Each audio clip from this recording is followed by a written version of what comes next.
안녕하십니까. 자비도의 양주지 노입니다. 오늘의 본문은 부처님께서는 참다운 말씀을 하시는 분, 이런 주제로 말씀드리겠습니다. 금강경 이상정멸분 제14에 보면 열에는 진어자, 실어자, 여자, 불이여자 이런 말이 있습니다. 그러면 이게 무슨 말이냐 하면 첫 번째, 부처님께서는 진어자다 이거예요. 열애는 일생 동안 뭘 살했느냐 하면 금강경에서 말하기를 열애는 진어자다 그랬어요. 진어자라고 하는 말은 참다운 말을 하는 분이 바로 열애다. 진어, 참진, 말씀어. 그러면 참말은 뭐냐 하면 불교에서 열애를 이렇게 표현을 합니다. 부처님은 이 행, 두 가지 행이 영절, 영원히 끊어졌다. 여기서 두 가지 행위는 뭐냐 하면 취하고 버리는 것을 말합니다. 이거는 취하고 이것은 버리고 이게 취사행인데요. 열애는 취사를 안 합니다. 그래서 취행, 사행 이 두 가지 행위가 영원히 끊어졌다 이거예요. 그럼 왜 그러냐 하면 이거는 취하고 저거는 버리고 하는 이러한 일들은 왜 일어나느냐 하면 상에서 상이 없다라는 것을 깨닫지 못해서 그렇게 하는 겁니다. 그런데 열애가 취사를 안 하는 것은 상에서 상이 없는 진실을 깨달았기 때문에 그렇습니다. 이거를 무상통달이다 그래요. 무상을 통달했다. 이게 핵심인데 그럼 열애는 무엇을 깨달았느냐? 바로 상에서 상이 없음을 깨달았습니다. 죽음에 죽음이 없고 태어남에 태어남이 없고 이게 무상법인데요. 이거를 통달했습니다. 여기에 그릇 하나가 있습니다. 이거는 상인데요.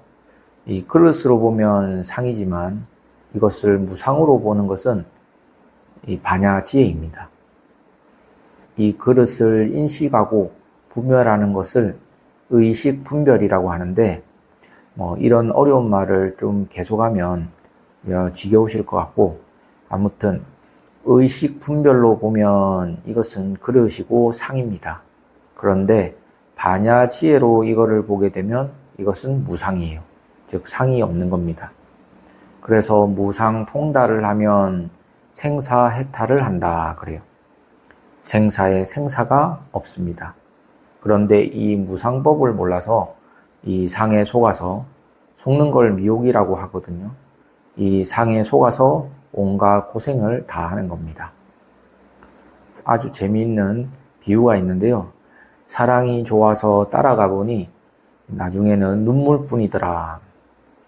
이런 것들이 전부 상에서 상이 없음을 몰라서 그런 거거든요.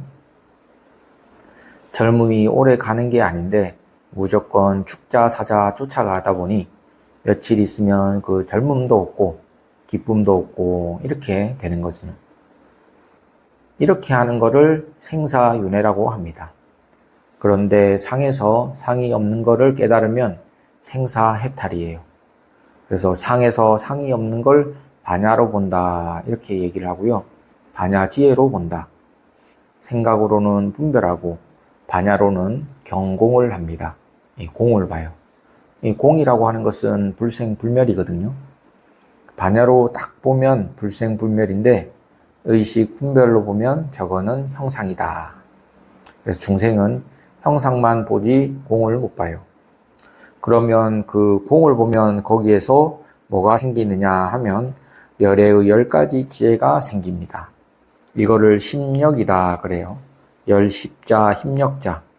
이 지혜는 힘이거든요. 그래서 열애는 심력을 증득했다. 어떻게 증득했냐면 두 가지 행을 영원히 끊고 심력, 증득, 10가지 힘을 얻었다. 이걸 또 부처님이라고 합니다. 그래서 부처님은 자기가 증득한 바와 똑같은 내용으로 다른 사람을 위해 말하고 있습니다. 그래서 당신이 얻은 거와 똑같은 얘기를 하고 있기 때문에 부처님을 진어자 참말을 하는 것이 바로 열애다. 이렇게 되는 거죠. 두 번째, 열애는 실어자입니다. 진실을 말하는 분이다. 이 부처님은 성문들을 위해서 사성제법을 설했는데요. 이 성문들은 욕계, 색계, 무색계, 삼계에서 집착하는 번뇌를 딱 끊고 멸진정을 딱 증득해서 삼계 생사를 면한 아란이거든요. 그런데 이 아란을은 무명 생사는 남아 있습니다. 삼계 생사는 다 끊었지만은 무명 생사는 아직 남아 있는데, 그래서 이 사성제를 말하는 것이 곧 부처님이고 이것을 실어자다 그래요. 세 번째, 열애는 여자다 그럽니다. 여기서 여자라고 하는 것은 너는 앞으로 뭐가 될 것이다. 이게 이제 수기법인데요. 이게 하나도 틀리는 법이 없습니다. 사실 우리가 미래를 미리 볼 수 있어요. 어떻게 보냐면 현재를 보면 미래를 알 수 있어요. 또 과거도 알 수 있습니다. 현재를 보면 과거를 알 수 있어요. 이게 3세 수기거든요. 이 수기라고 하는 것은 줄 숫자, 기록할 기자인데 기록이라고 하는 것은 사연입니다. 너는 앞으로 무슨 사연이 올 거다. 그래서 지금 딱 여러분들의 현재를 보면 미래를 볼 수 있습니다. 이게 이제 수기법인데 이 수기법에는 절대 어긋나고 잘못된 것이 없습니다. 그래서 열애는 불이여자 이렇게 얘기합니다. 또 다른 번역에는 불광어라고도 이렇게 얘기를 하는데 아무튼 이 네 개를 다 합치면 이 속이지 않는 말이다. 그래. 불광어가 이제 속이지 않는 말이다. 그거잖아요. 이 금강경에서는 진어자, 실어자, 여자, 불이여자 이런 설법을 하는 것이 이 부처님이다. 그래서 금강경에서는 부처님을 이렇게 분류하고 있습니다. 그러면 우리 중생은 이런 부처님의 설법을 듣고 상에서 상이 없음을 깨달아야 됩니다. 모든 상에는 상이 없어요. 이게 이제 연기법이거든요. 왜냐하면 일체 모든 상은 인연으로 일어난 거기 때문에, 그래서 무상이라고 하는 것을 다른 말로 하면 인연법이라는 얘기와 같습니다. 저기 있는 것이 실체가 있는 게 아니고 저것은 저렇게 일어날 만한 인연이 모여서 저렇게 일어난 거고, 또 저것이 흩어질 만한 인연이 생기면 흩어진다 이겁니다. 그러니까 없는 것도 인연에 의해서 없고 있는 것도 인연에 의해서 있으니까, 즉 있고 없는데 아무런 실제 형상이 없습니다. 이걸 아는 걸 무상통달이다 그래요. 이해가 되십니까? 사실 이 몸에는 몸이 없어요. 그럼 뭐만 있느냐 하면 있고 없고를 초월한 진여법만 있습니다. 진여법. 진여법은 있고 없는 것을 초월해 있습니다. 참으로 아는 이 지혜법은 알고 모르는 것을 초월해 있습니다. 예를 들면 이 참으로 듣는 지혜는 듣고 안 듣는 것을 초월해 있다 이래요. 이게 무슨 말이냐 하면 우리가 보통 듣는 거는 어떤 소리가 나면 듣는다고 그러고 소리가 안 나면 못 듣는다고 하잖아요. 근데 이 듣는 거는 소리가 안 날 때도 소리 안 나는 조용한 거를 지금 듣고 있는 겁니다. 이러한 내용은 이제 경을 봐야지 알 수 있는데요. 있을 때는 있는 거 보지만 없을 때는 없는 것도 봐요. 문을 탁 열어보고 사람이 없으면 아무도 없네 그러잖아요. 그러면 그때 못 봤느냐? 못 본 게 아니고 본 겁니다. 뭘 봤느냐 하면 아무것도 없는 걸 본 거예요. 좀 어렵나요? 그래서 살 때는 사는 거 알지만 죽을 때는 죽는 거 아는 거, 그게 바로 지혜거든요. 우리가 보통 죽을 때 무서워하잖아요. 왜 무서워하는지 아십니까?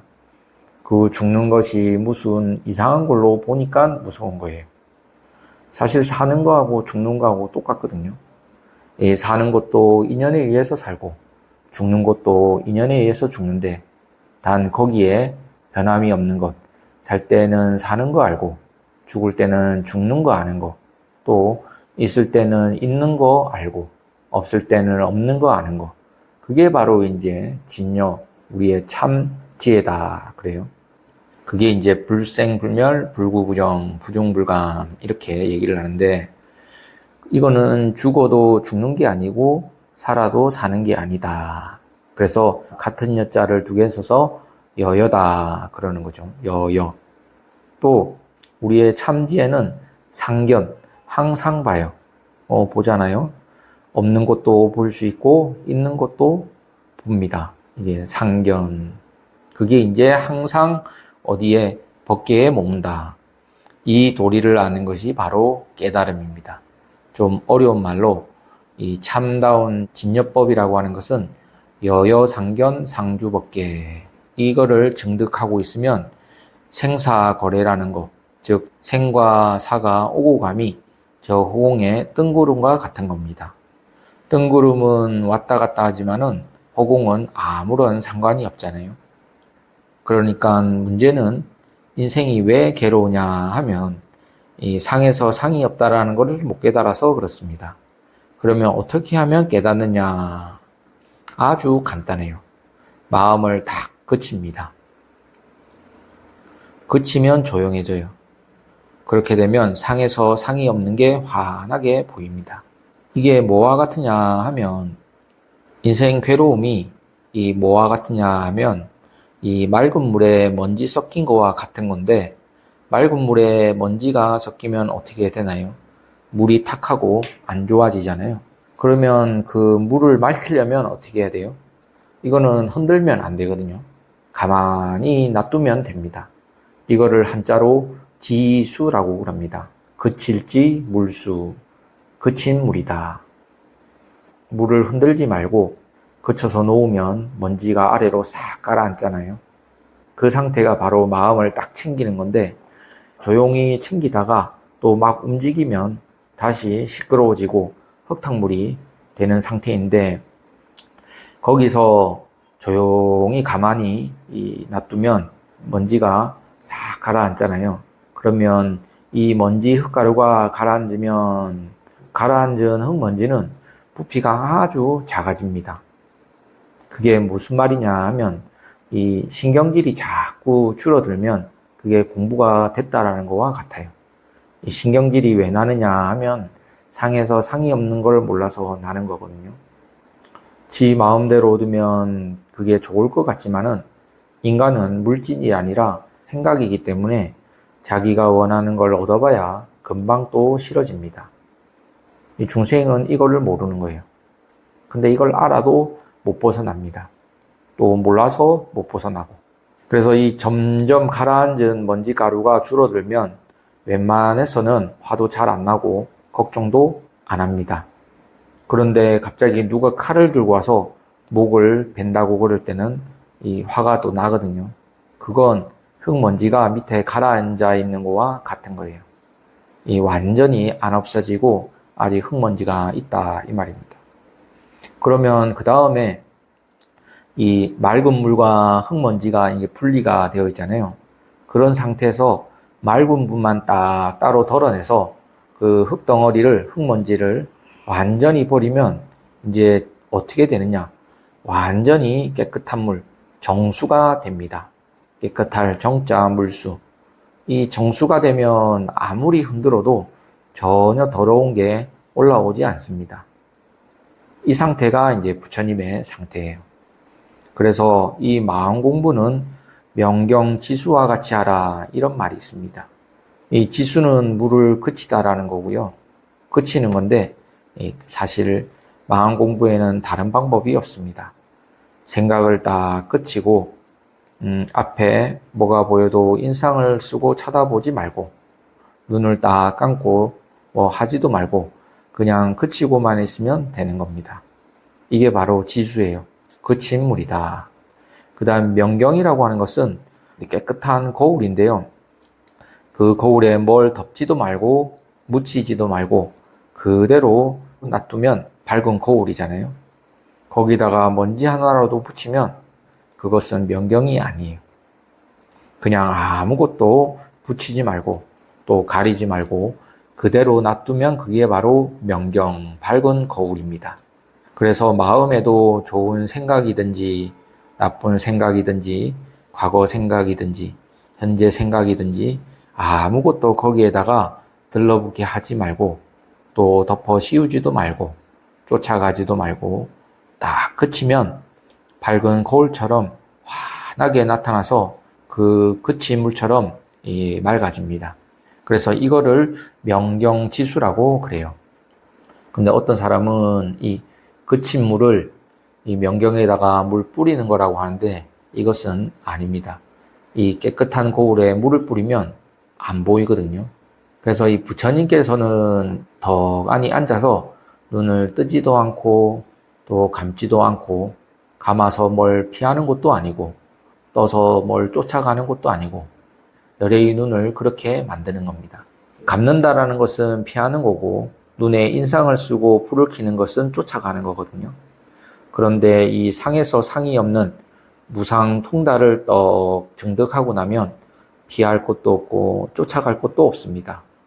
그래서 그런 상태로 앉아 있는 게 바로 해탈열반 모습이다. 그거를 불상으로 표현을 한 겁니다. 그런데 불상 만드는 사람이 굉장히 지혜가 깊고 원력이 깊어지고 신심이 깊어졌을 때 이 좋은 불상이 나오거든요. 그냥 뭐 술 먹고 놀다가 노래 부르고 놀다가 불상을 만들려면 잘 만들어지지가 않습니다. 왜냐하면 이 산란한 생각이 자꾸 앞을 가리기 때문에 이 좋은 불상이 나오지 않습니다. 이 자비도량에 모셔질 이 서가모니 부처님도 불모이신 정기만 선생님께서 조성을 해주셨는데요. 이 정기만 선생님께서 조성하신 이 불상을 보면 선생님의 그 불심이 아주 깊고 높아서 불상마다 아주 명작입니다. 이 자비도량에 모셔질 서가모니 부처님도 굉장히 수준이 높은 불상입니다. 아무튼 요 정도로 하고 여러분들도 부처님처럼 어떤 것을 상을 딱 보면 눈에 인상도 쓰지 말고 또 눈을 감지도 말고 마음이 고요한 명경처럼 부처님의 가르침을 따르시기 바랍니다. 그것을 부처님께서 일생 동안 설법을 하셨다. 그렇기 때문에 부처님을 진어자, 실어자, 여자, 불여자 이렇게 얘기를 하는 겁니다. 당신이 증득한 걸 똑같은 내용을 다른 사람을 위해서 말한 분이기 때문에 부처님을 이렇게 부르는 겁니다. 이 정도로 말씀드리고 오늘 본문은 이것으로 마치겠습니다. 공지사항이 있습니다. 자비도량에서 서가모니 부처님 조성 불사가 있습니다. 이 조성 불사에 동참하시어 무량功德 지으시기 바라며 혹시 기회가 되시면 자비도량에 오셔서 부처님을 친견하고 예경하는 그러한 좋은 인연을 한번 맺어보시기 바랍니다. 그러면 다음 시간에 또 뵙겠습니다. 감사합니다.